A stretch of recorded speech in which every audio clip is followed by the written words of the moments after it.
Mobile gaming has been on the rise, especially after the COVID-19 pandemic.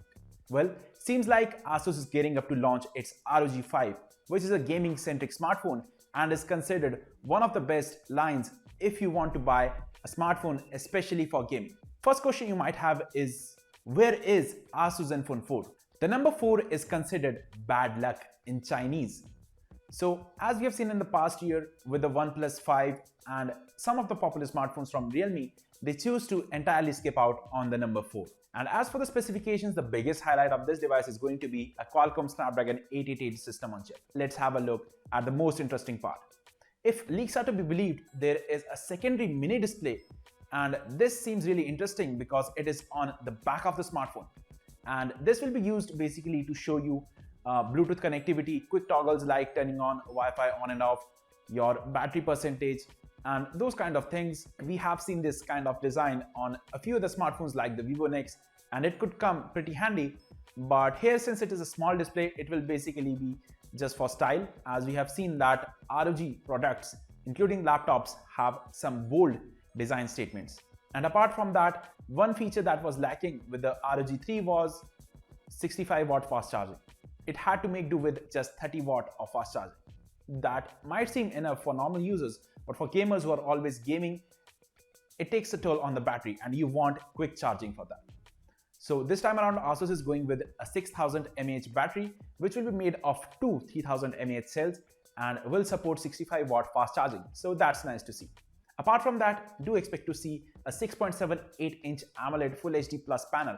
And as for the refresh rate, it will be at least 144Hz, and ASUS may go beyond that.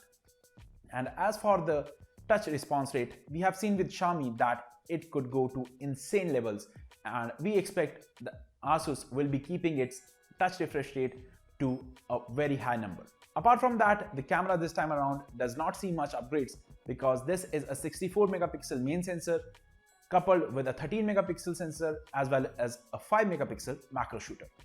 And if that sounds familiar to you, this is the same setup as the ASUS ROG 3. Apart from that, you will also see some other things that I disliked with the ASUS ROG 3, which will continue over here. First of all, the lack of 3.5mm headphone jack. This is the biggest blow, especially because this is a gaming smartphone, so you do not want latency while you're playing games in audio.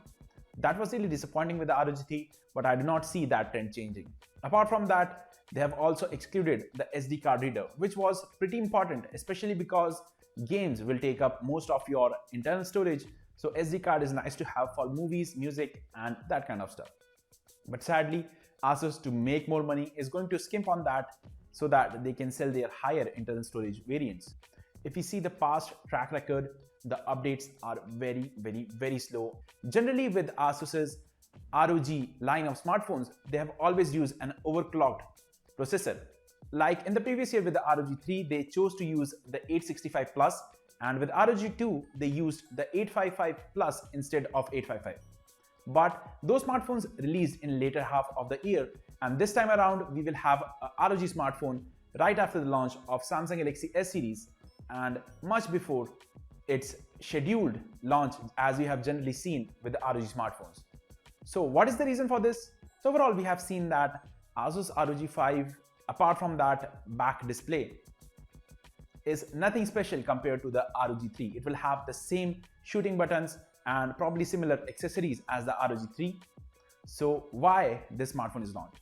Well, basically ASUS is trying to capitalize on people sitting at home and using mobiles more for their gaming needs, and this seems the right time for that. We saw that the ASUS ROG 3 started at around $1,000, so this time around the price is going to go further higher, and do expect that you will have to pay a premium for premium gaming experience, especially because the cost of Snapdragon 888 as well as the cost of 5G may push the price up. However, I don't think that ASUS will go too crazy with the price, because it is a brand that is still trying to establish its roots in the smartphone market.